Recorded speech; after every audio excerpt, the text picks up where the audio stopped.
Kwangu mimi rangi ya samawati ni rangi nambari 1. Je, mtazamaji, kwako wewe ni nini haswa kilicho nambari 1? Simojifanya ni washindani. Ngoja siku ifike. Mimi ni paka mwitu, nitakupa pura. Ni usiku sasa, matatizo kuna nini? Mtume! Nilikwambia wacha kuzungumza na mwanamke. She has no respect coming to my party.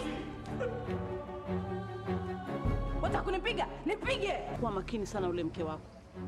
La usivyo tukugharimu. Mamako mwenyewe. Wewe usiniudhi. Sawa, wewe ulimwona mamangu?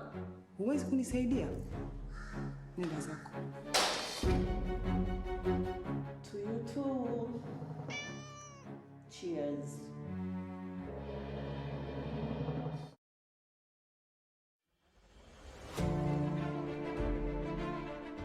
Coronavirus disease is now spreading within counties in Kenya, from person to person through contact with droplets when an infected person speaks, coughs or sneezes, or through touching contaminated surfaces and objects. Anybody with a weakened body immunity has a greater risk of contracting coronavirus disease. People living with pre-existing medical conditions such as HIV, cancer, TB, diabetes among others must adhere to their treatment to strengthen immunity and therefore should ensure they have a constant supply of necessary medicines. Contact your clinic or health facility for information on how to access treatment. Help others within your network to access adequate supply of essential medicines. Ensure that you remain connected with your local networks for any support and follow the medical guidelines provided by your health facility to prevent coronavirus. Remember to stay updated with information on coronavirus using only trusted reliable channels. For more information on COVID-19, call 719 or dial *719#. COVID-19 is preventable. Protect yourself, your family, and the community. This message has been brought to you by the Government of Kenya and its partners. Je, unajua kuwa hata kama mapato yako ya kawaida yameathirika, bado unaweza kuzungumza na mtoa huduma wako wa bima na kubadilisha sera yako kuwa sera ya kulipwa? Hutaweza kulipa ada zaidi na bima yako bado itawajibika kwa mafao yanayolipwa chini ya chaguo hili. Sasa umejua. IRA, bima bora kwa taifa.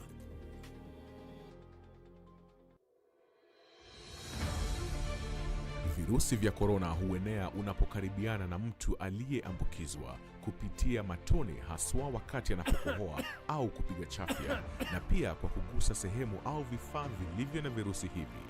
Ukihisi dalili kama vile kupandwa na joto, kikohozi, maumivu mwilini na ugumu wa kupumua, na unashuku ulikaribiana na mwathiriwa, jitenge kisha piga nambari 719 ili upate usaidizi.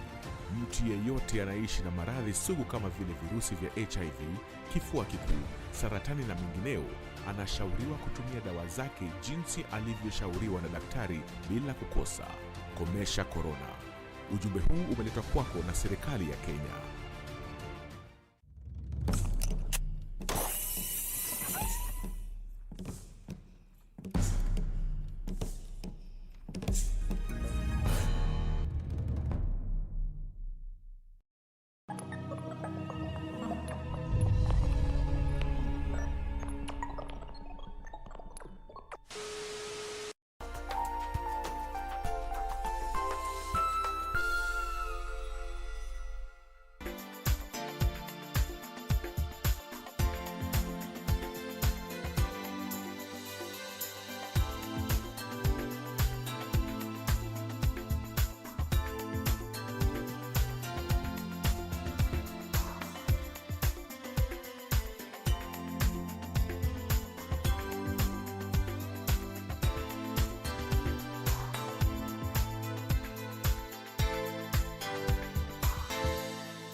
Sadakta mpenzi mtazamaji, hiyo kauli mbiu inaashiria kuanza rasmi kwa taarifa zetu za Darubini Wikendi, ikiwa ni Ijumaa ya tarehe 18 mwezi ukiwa ni wa 6 mwaka 2021. Ni fahari yangu tena sana kukuletea taarifa hizi, na lako mtazamaji ni kukaa mkao wa kula tukujuze kulikoni kwenye taarifa za habari jioni ya leo. Mimi naitwa Gladys Mungai. Kwanza kabisa tuanze na vidokezo. We should never decide a case on the direction of any party or any authority. Jaji Mkuu Martha Koome ahidi kusimama kidete kulinda uhuru wa idara ya mahakama. Viongozi wa tabaka mbalimbali watoa heshima zao za mwisho kwa marehemu Chris Kirubi. Na zoezi kuhusu utunzi wa maegesho ya magari ya uchukuzi katika eneo la Green Park laandaliwa.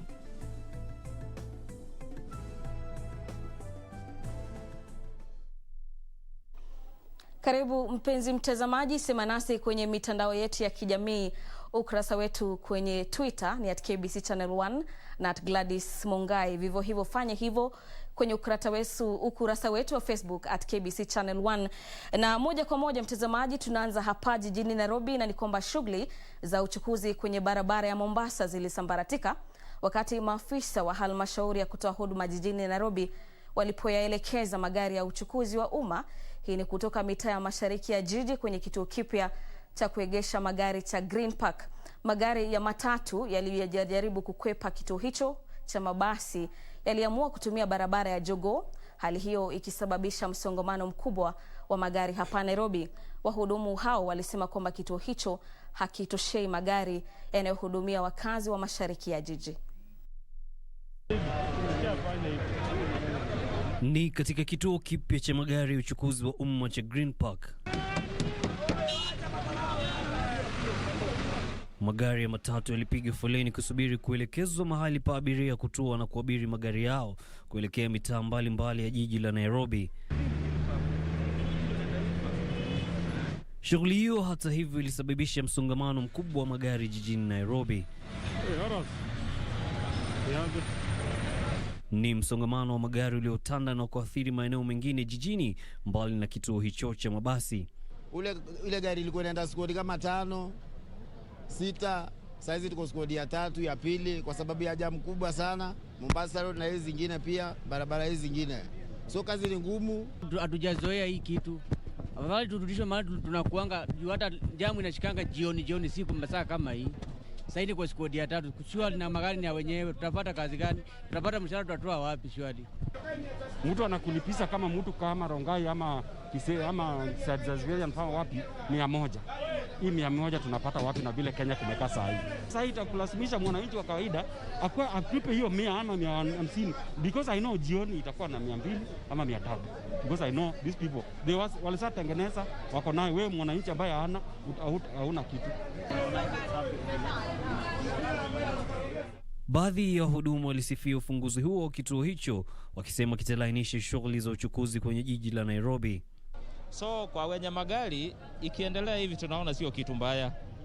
Ile kitu tunaomba peke yake tupunguziwe ama tusaidiwe ni vyenye tuta-avoid this traffic. Kituo hicho sasa kiko katika awamu ya mpito kikisubiri kuzinduliwa ili wadau waweze kutathmini kujiandaa kwake kabla ya ufunguzi rasmi. Yusuf Far, Darubini ya Channel 1. Kwingineko mtazamaji, spika wa bunge la Seneti Ken Lusaka amezitaka serikali za kaunti kuimarisha ukusanyaji wa mapato, hii ili kuepusha ukinzani wa hazina kuu. Lusaka amehimiza serikali za kaunti kuziba mianya ya wizi wa mapato ili kujikimu kifedha kutokana na kuchelewa kwa mgao kutoka kwa Wizara ya Afya. Hayo yalijiri huku kamati ya ushauri wa mihimili miwili ya serikali ikitaja ugavi wa mapato kuwa changamoto kikubwa kwenye mfumo wa ugatuzi humu nchini. Honorable Bahari. Spika Lusaka ambaye alikuwa mgeni rasmi kwenye hafla ya uzinduzi wa mpango mahususi wa miaka 5 wa kamati ya ushauri kuhusu viwango viwili vya serikali ambayo imejukumiwa kuhakikisha uhusiano mzuri kati ya viwango viwili vya serikali, alizihimiza serikali za kaunti kuimarisha ukusanyaji mapato ili kukomesha utegemeaji mno mapato ya kugawana. Lusaka akisema uzinduzi mfumo wa dijitali kwenye ukusanyaji mapato utaimarisha uwajibikaji. In the first round there was a lot of pilfering, there was a lot of money just getting lost. People are collecting money but paying themselves instead of letting the money go to the government. So we minimize interaction between the humans and money so that the money collected goes to support many, many other projects in those particular areas. The counties need to raise own source revenue to supplement this. And digitization is the most effective. I agree with the speaker that it is the only thing that will ensure that pilferage is lowered. Na kamati hiyo ikiwa imegundua utozaji ushuru maradufu kuwa changamoto nyingine kubwa kwa mfumo wa ugatuzi. Lusaka pia alizitaka serikali za kaunti kukabiliana na tatizo hilo ili kuhimiza biashara na uwekezaji. It has been a thorn in the flesh and we are really punishing our business people. For example, somebody moving from Nairobi, you pay tax. You go to Kajiado, you pay tax, and Kajiado starts, first of all, Machakos starts around that river. Then you go to Kajiado, you pay. So you are paying in 3 counties. So how can we harmonize this taxation so that we encourage our business people to do business, in an environment that is not heavily, taxing them and making them get losses. Spika huyo wa bunge la Seneti akiahidi kwamba bunge la Seneti litaharakisha kupitisha sheria kuhusu ushiriki wa umma ili kuhakikisha kwamba mfumo wake unazingatia kanuni za kikatiba. Is it just a window dressing? So we should be able to come up with effective public participation so that whatever was in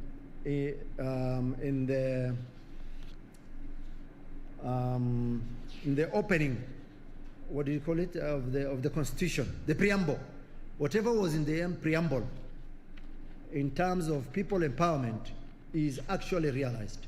Public participation is not collecting your supporters or your those who cheer you, goons. You pay them listening allowance and say now the public participation has taken place. That is not public participation. Kamati hiyo ya kuboresha uhusiano kati ya viwango viwili vya serikali imefanikiwa kusuluhisha zaidi ya mizozo 30 kati ya serikali za kaunti na serikali ya kitaifa na pia miongoni mwa serikali za kaunti. During this particular period, devolution has been at its peak, at its best. We had national government consulted so extensively with the counties that we had 6 special summits during the COVID time.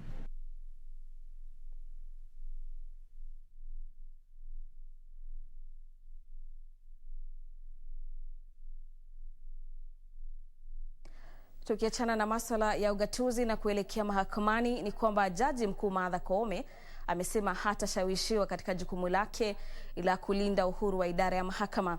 Akizungumza kwenye dhifa iliyoandaliwa na viongozi wanawake, hii ni kusherehekea uteuzi wake, Jaji Mkuu Koome alisema nchini ama chini ya uongozi wake, idara ya mahakama itachukua hatua thabiti bila mapendeleo katika kutekeleza majukumu yake. Viongozi wanawake walimhimiza Jaji Mkuu Koome kuwa imara katika kutekeleza wajibu wake. Jaji Mkuu Martha Koome amesimama kidete na kusema amejitolea kulinda uhuru wa idara ya mahakama. Akiongea wakati wa dhifa ya chakula cha mchana iliyoandaliwa na Wizara ya Masuala ya Jinsia na viongozi wanawake kusherehekea uteuzi wake, Koome alisema atahakikisha maamuzi ya mahakama daima yanazingatia ushahidi na sheria na wala sio ushawishi wa kisiasa wala ule kutoka nje. We should never decide a case on the direction of any party or any authority. So all of us are bound by the Constitution. So nobody will ever tell a judge, a magistrate or an adjudicator how to decide a case. Kadhalika, Jaji Mkuu alisema atajitolea kuendelea kushauriana na serikali na bunge kuhusu imarishaji huduma katika mahakama. So if you see me talking to these colleagues, you know that I'm negotiating for the space of this prodigal son or daughter who has been thrown out of the government and is now coming back with a lot of needs. We have so many needs in the judiciary. Viongozi wanawake walimhimiza Jaji Mkuu kusimama imara anapoongoza asasi hiyo ya tatu ya serikali. I'm convinced we have that best person. You have my support, personal support. As you know, you have the support of the Supreme Court judges. We expect very high standards from you because we know how you work. We already can see the signs. We have a very hard-working judge. We have a judge who is extremely innovative, and you are going to see how she's going to do things in a different way. She's a go-getter. She's very focused. She consults widely, but makes independent, well-informed decisions. The three arms of government, now one of it, the judiciary, is headed by a female, but that's not really the main thing. The main thing is that both genders have been considered. Wakati huo huo, shirika la huduma za jiji la Nairobi limekabidhi idara ya mahakama majengo 5 jijini Nairobi kuzindua mahakama za kushughulikia kesi ndogo ndogo. Jaji mkuu Martha Koome anasema mahakama za kesi ndogo ndogo zitasambazwa kote katika kaunti hii ya jiji kuu na zitashughulikia kesi za dhamani ya chini ya shilingi milioni 1. Kevin Washira, Darubini Channel 1. Kwingineko mtazamaji, Rais Uhuru Kenyatta amejiunga na viongozi wengine duniani kwa mkutano wa kimataifa kuhusu masuala ya kidiplomasia mjini Antalya, Uturuki. Rais Uhuru Kenyatta ambaye yuko nchini Uturuki kwa ziara ya siku 2, hii ni kufuatia mwaliko wa Rais Recep Tayyip Erdogan, aliwasili mjini Antalya jana jioni. Mbali na Rais Kenyatta na viongozi wa mataifa, mkutano kuhusu masuala ya kidiplomasia mjini Atlanta, Uturuki umewaleta pamoja wanadiplomasia, wabuni sera na wasomi kujadili na kutafuta suluhisho kwa changamoto na pia kutambua fursa zilizoko za ushirikiano wa kimataifa. This particular forum comes at a very apt time, a time when every part of the world is feeling the impact of a global crisis, and a growing realization that no single party has the capacity to overcome this crisis without all of us working together. Rais Kenyatta anatarajiwa kuhutubia mkutano huo ulioandaliwa na Rais wa Uturuki Recep Tayyip Erdogan na kuhudhuriwa na zaidi ya viongozi 10 wa mataifa mbalimbali.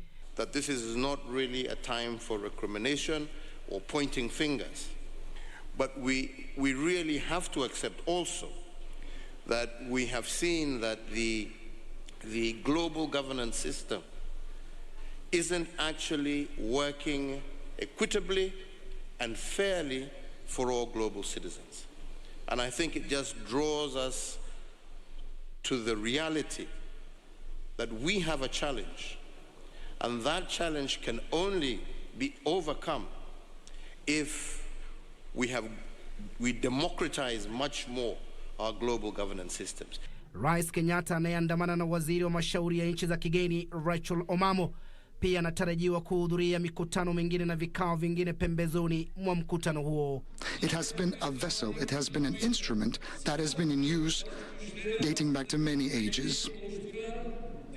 Diplomacy set the balance between peace and war times all throughout history, and it has always been a preventive instrument, gaining even more significance and prominence. Timothy Kipnusu, Darubini ya Channel 1. Mtazamaji, taarifa hiyo inatamatisha awamu ya kwanza ya taarifa zetu za Darubini Wikendi. Zidi kusema nasi kwenye mitandao yetu ya kijamii @KBC Channel 1 @Gladys Mungai. Tunachukua mapumziko mafupi, tukirejea ni taarifa zaidi. Usiondoke.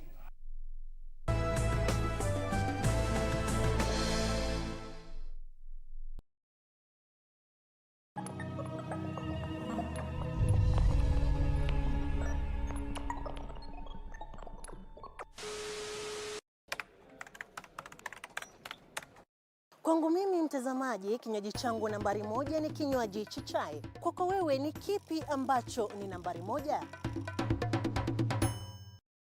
There was a time when the roar would be heard over the mountains and across the counties of Kenya, when the earth would shake with the sounds of engines revving, and we would wait on the sidelines for our champions to arrive, because it was time for the legendary WRC Safari Rally.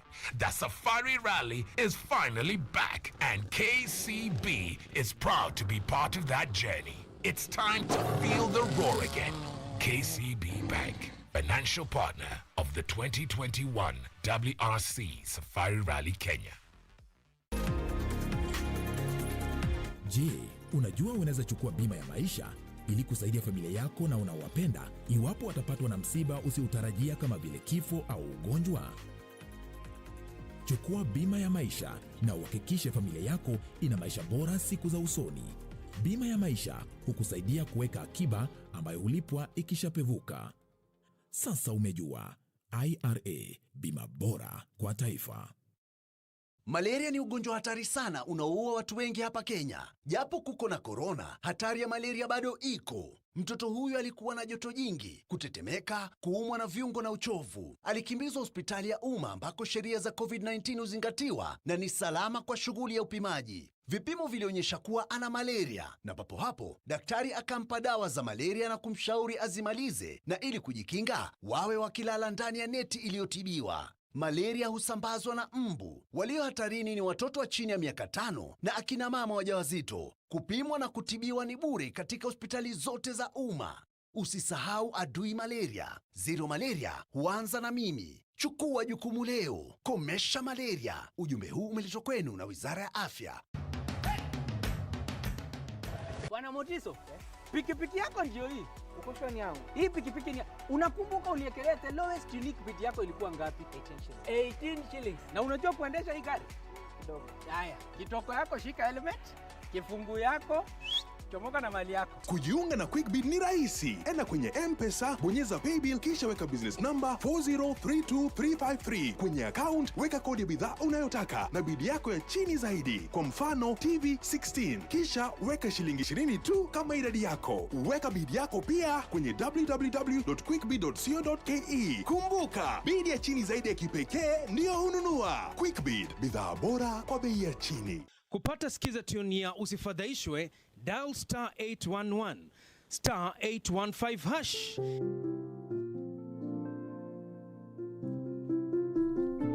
Usifadhaishwe na mafanikio ya wengine ukihisi kwamba maisha yako hayana maana. Kumbuka, wengi huzungumzia tu mafanikio yao na si changamoto walizozipitia na ni mara ngapi walianguka. Tia bidii, muda wako utafika. Ili kupata skiza tune hiyo ya Usifadhaishwe kwa simu yako, dial star 811 star 815 hash. Star 811 star 815 hash.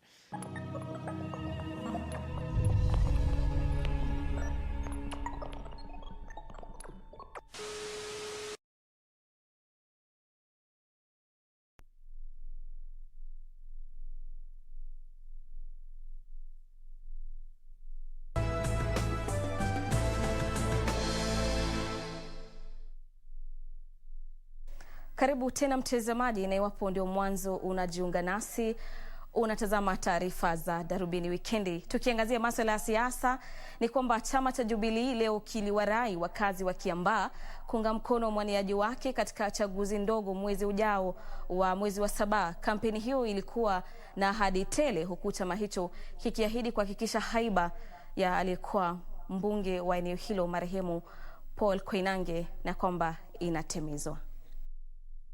Waziri wa uchukuzi James Macharia aliongoza ujumbe wa maafisa wa ngazi za juu serikalini kuwarai wapiga kura wa eneo bunge la Kiambaa kumuunga mkono mwaniaji uchaguzi wa chama cha Jubilee. Na sasa tukienda huko na huko, tuna kitu tunaita encyclopedia ya miradi ya maendeleo yetu kule Kera. Na hapa Kiambu sasa tuko hapa kuangalia ile miradi ambayo tulisema tutafanya.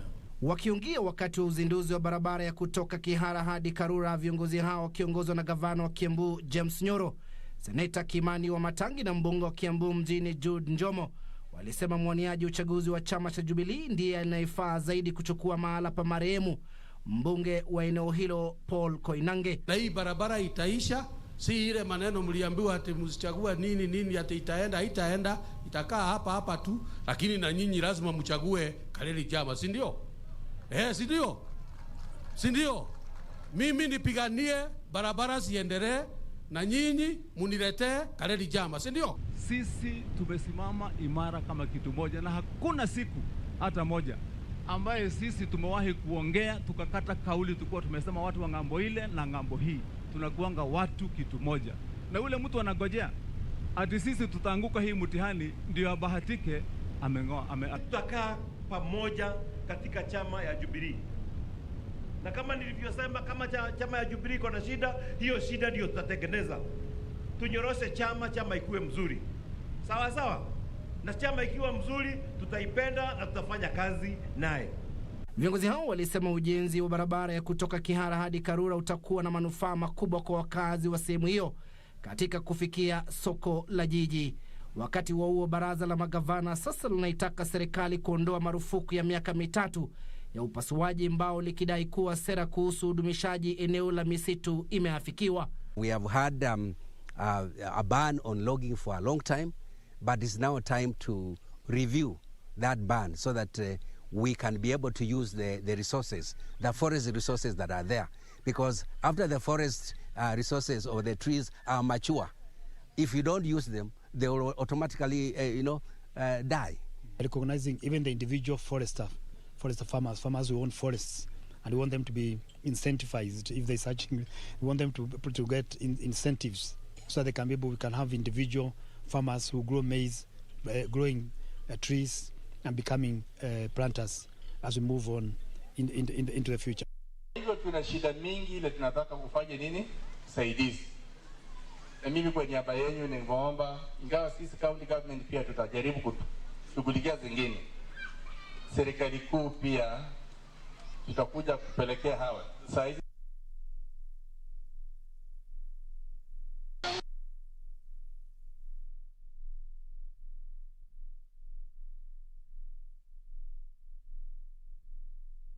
Katika taarifa nyingine, mtazamaji, katika kaunti ya Kakamega ni kwamba baadhi ya wakulima wa miwa katika eneo la magharibi mwa nchi wamemshtumu gavana wa kaunti ya Kakamega kwa kukosa kutetea maslahi yao. Hii ni kwenye juhudi zinazoendelea za kufufua sekta ya sukari katika eneo hilo. Wakulima hao wanasema kwamba gavana Oparanya anashirikiana na watu wenye nia mbaya wanaotaka kujinufaisha kutokana na ufufuzi wa kampuni ya sukari ya Mumias. Wakulima hao sasa wanataka uhasibu ufanywe kuhusu kampuni hiyo na vifaa vilivyomo kabla ya uratibu wa kuikodisha kuanza. Mzozo kuhusu kukodishwa kwa kampuni ya sukari ya Mumias unaendelea kutokota, huku baadhi ya wakulima sasa wakisema gavana wa kaunti ya Kakamega Wycliffe Oparanya ana nia fiche. Wakulima hao wanamkosoa gavana huyo kwa kuunga mkono meneja mrasimu wa kampuni hiyo, wakimshtumu kwa ukiukaji wa haki zao.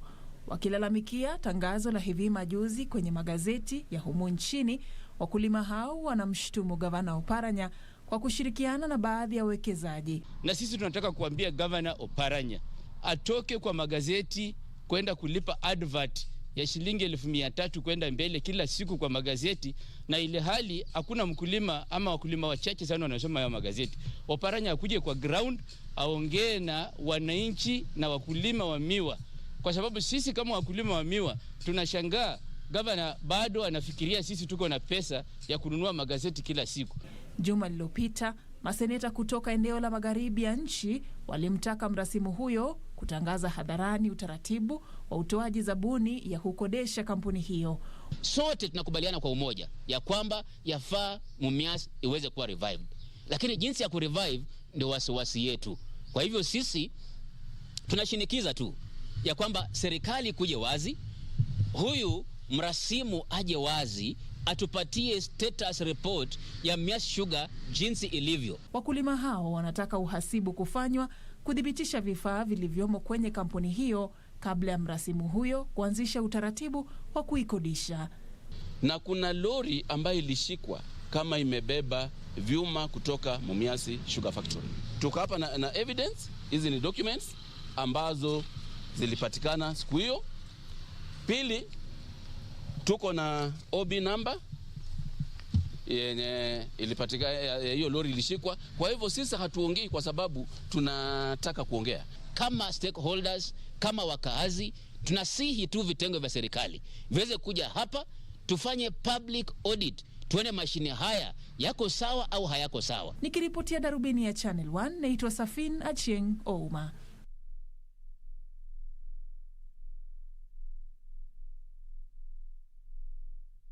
Katika taarifa ya tanzia, mtazamaji, viongozi wa kisiasa wa tabaka mbalimbali leo walimwenzi Chris Kirubi kuwa mfanyabiashara wa tajriba kubwa aliyetumia ushawishi wake kuleta uwiano katika nyanja za kijamii, kiuchumi na masuala ya kisiasa.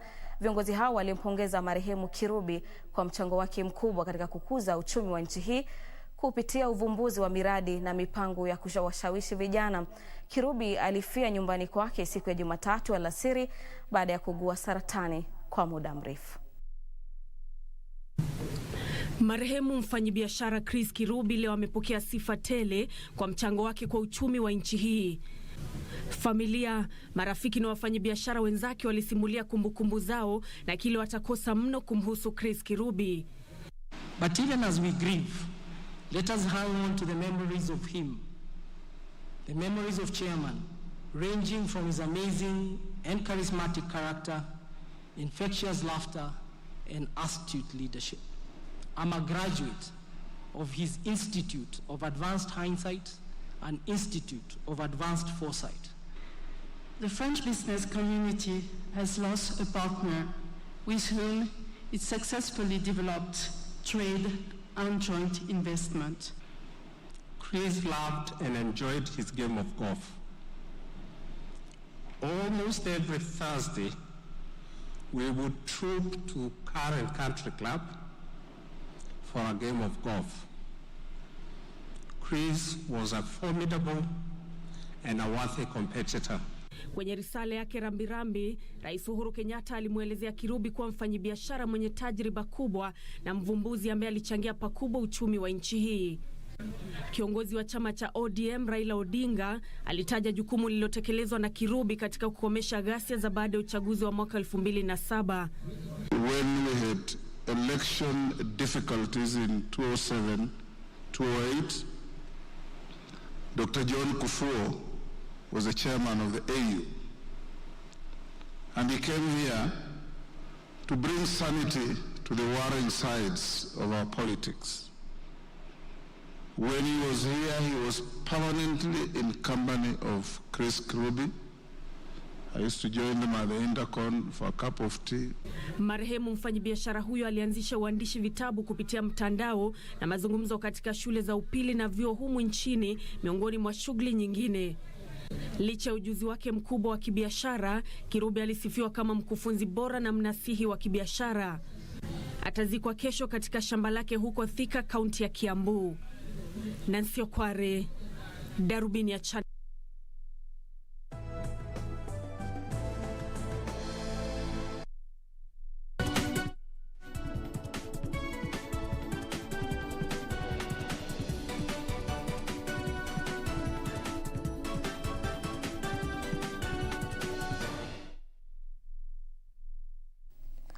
Mtazamaji, katika shirika la utangazaji nchini tunasema makiwa sana kwa familia ya Chris Kirubi.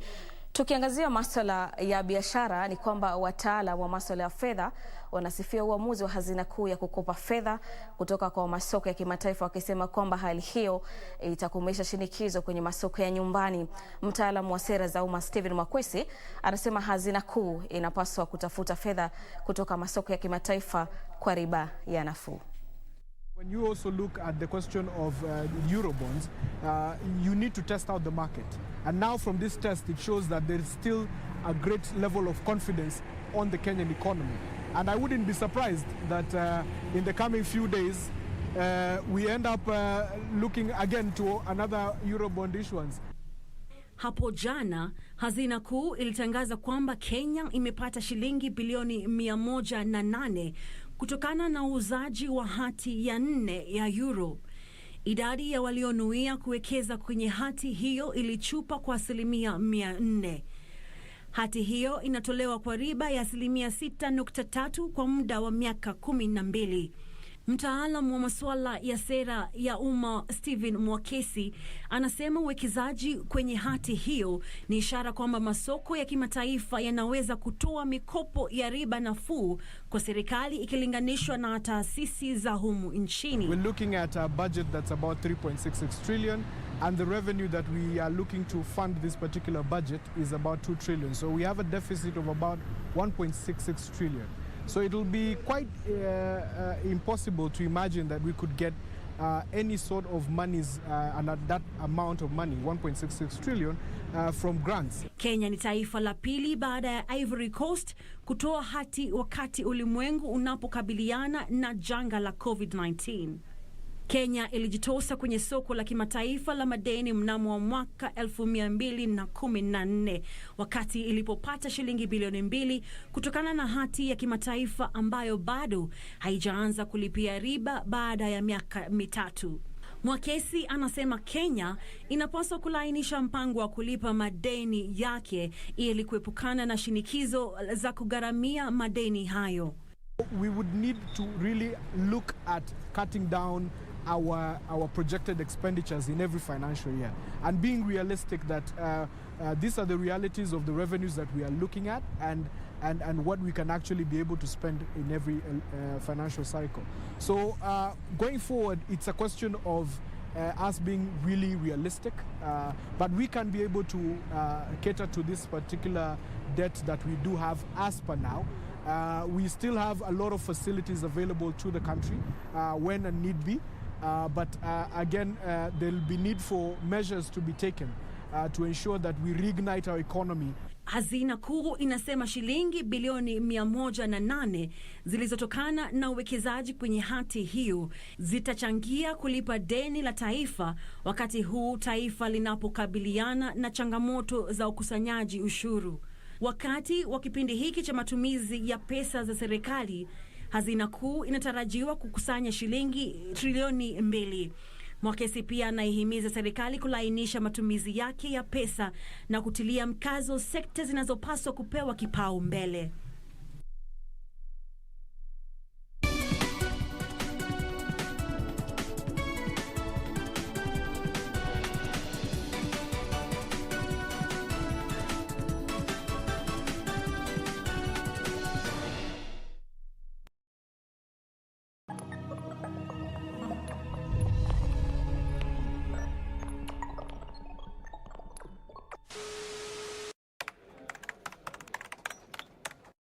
Timu nambari 1 ambayo naienzi zaidi ni Kariobangi Sharks. Swali ni je, mtazamaji, nini haswa nambari 1 kwako?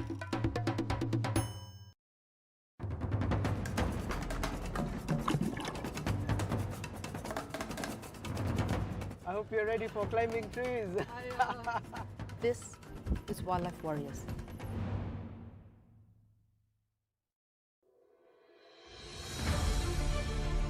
If you have been in contact with someone who is suspected or has tested positive for COVID-19, self-quarantine for 14 days and call 719 for help. Self-quarantine restricts movement and the spread of the disease and protects your family, friends and community from being infected.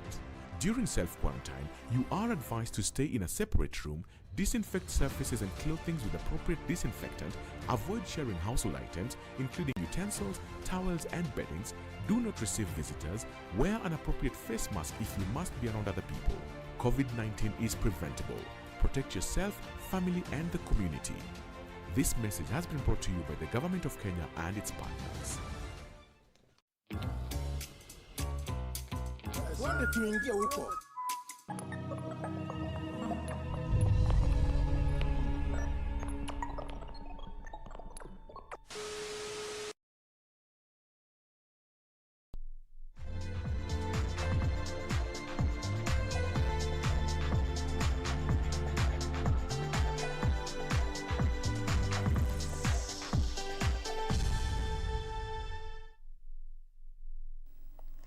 Michezoni mtazamaji, mshindi wa nishani ya fedha kwenye mchezo wa Olimpiki mjini Rio Havin Keyen alionyesha umahiri mkubwa na kuibuka mshindi kwenye mbio za mita 3000 kuruka viunzi na kidembwe cha maji katika mbio za majaribio ya michezo ya Olimpiki zilizoandaliwa katika uwanja wa Kasarani. Keyen alimpiku mwanariadha aliyeshikilia rekodi ya dunia ya mbio hizo ambaye ni Beatrice Chepkoech aliyemaliza wa pili, naye Purity Kirui akaridhika na nafasi ya 3. Mbio za wanawake za mita 3000 kuruka viunzi na kidimbwi cha maji ziligeuka na kuwa kinyang'anyiro cha wanariadha watatu, Ivan Kiyeng, Beatrice Chepkoech na Purity Kirui. Wanariadha hao walizitawala mbio hizo tangu mwanzoni, Kiyeng na Chepkoech wakibadilishana uongozi mara kwa mara. Katika mzunguko wa mwisho kilisalia kwa kinyang'anyiro kati ya Kiyeng na Chepkoech. Kiyeng alimpiku mwanariadha anayeshikilia rekodi ya dunia Beatrice Chepkoech na kufika utepeni kwa muda wa dakika 9 sekunde 24.5. Chepkoech alikuwa wa pili na Purity Kirui akaridhika na nafasi ya tatu. I think now me and Chepkoech and the other lady number 3, now we go and focus for all of us to qualify to finals. Then from there I think we will fight to be in podium. Nilimiss kwenda Doha sababu sikukuwa na feed poa. Then last week sikukuwa na feed poa, but this week at least naona si uko vibaya. That's why nimekuja nikamwambia tu ukisikia mwili ikiwa inasonga then you can go, but for me nilichapwa na stitch nikiwa nimepakisha 800 meters, nikasema tu it's okay, nikiingia tu top 3 nitakuwa nimekata timu. Koech na Kiyeng walijinyakulia nafasi mbili zilizotengwa za kufuzu moja kwa moja kwa michezo ya Olimpiki. Mshindi mara 3 wa mbio za dunia za nusu marathoni, Geoffrey Kamworor, alishinda mbio za wanaume za mita 10,000 kwa kuandikisha muda wa dakika 27 sekunde 01.06. Rogers Kwemoi alinyakua nafasi ya pili ya kufuzu kwa michezo ya Olimpiki baada ya mwanariadha anayeshikilia rekodi ya dunia katika mbio za kilomita 10 barabarani, Ronex Kipruto, kujiondoa ikiwa imesalia mizunguko 4. Mbio za wanaume za mita 10,000 ziliwashirikishwa na riadha mahiri akiwemo mshindi wa nishani ya fedha kwenye michezo ya Olimpiki Paul Tanui, Edward Cheserek mwenye makao yake nchini Marekani, na mshindi wa nishani ya fedha kwenye mashindano ya dunia kwa chipukizi wasiozidi umri wa miaka 20, Stanley Waithaka mwenye makao yake nchini Japan. As I've said earlier that the only medal I'm lacking in my cabinet is almost an Olympic medal, which so far so good. I'm seeing interesting things coming on my way. I'll just continue training hard and focusing to at least attain a medal, at least a medal in the Olympics. Kulingana na mchezo ya leo nimeona iko hali ya juu, kwa sababu uwezi kutafsiri na au uwezi jua ni kama event zingine yenye haijafanywa kama 800 iko watu mpya, so utapiri kusema ni nani ataingia kwa hiyo team itakuwa ni ngumu sana. Labda kesho ndio tutajua nani atafaulu. Karanja David, Darubini Michezo. Kwingineko, mtazamaji, bingwa mtetezi Baldev Chaga anatarajiwa kuzindua ukinzani na kuwania alama kwenye mashindano ya kitaifa dhidi ya Carl Flash Tundo kwenye mbio za dunia za WLC Safari. Mbio hizo, mtazamaji, zitakuwa za 3 kwenye msururu wa KNRC msimu huu. Hii ni baada ya Nakuru mwezi Februari na mbio za ARC Equator mwezi Aprili. Kando na ushindani ambao utakuwepo, madereva humu nchini watakuwa wakiwania alama za msururu wa kitaifa. Chaga alishinda mbio za mkondo wa kwanza za KCB za Nakuru huko Elementaita, lakini akapoteza uongozi wake kwa Tajivi Rai baada ya kushindwa kutamba kwenye mbio za Equator. Msimu wa mwaka 2022 na msimu msururu wa KNRC ulianza kwa mbio za Nakuru, kisha mbio za ARC Equator mjini Naivasha. Hii ni baada ya mbio za Machakos kufutiliwa mbali kuambatana na kanuni za kukabiliana na ugonjwa wa COVID-19. Kando na ukinzani utakaoshuhudiwa kati ya Tundo na Chaga, chipukizi Karan Patel atakabiliana na Chajvel Onkara Rai wakiendesha gari aina ya VW Polo R5.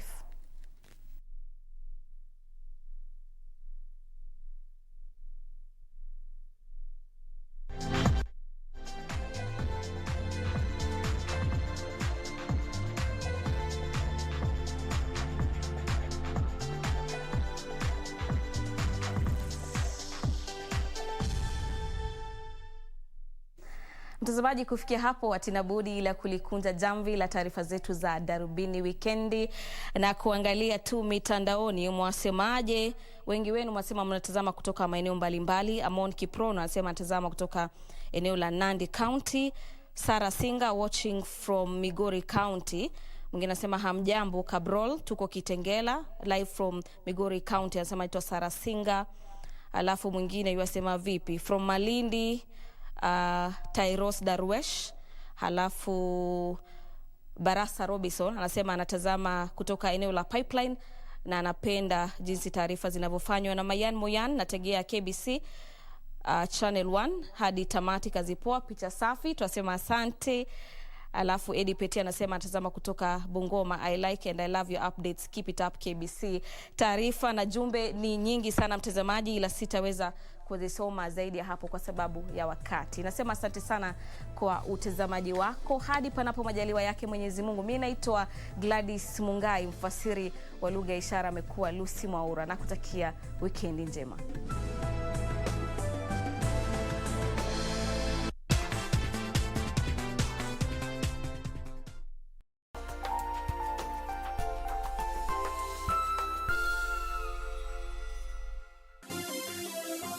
Vera Beauty College. Vera Beauty and Fashion College, with branches in Nairobi, Eldoret, Thika and Meru. Did you know that we are a TVET approved institution? We offer courses in fashion design, interior design in soft furnishing, event decoration, flower arrangement, event planning, hairdressing, barbering and dreadlocks, beauty therapy, makeup, nail technology, spa massages, teaching skills, TOT, solo business management, and many more. Register now and visit our website on www.verabeautycollege.com. You can also call on 0725 923 550 Nairobi branch, 0728 087 689 Eldoret branch, 0722 22 7428 Thika branch, 0725 000-706 Meru branch. Vera Beauty and Fashion College, a TVET approved institution.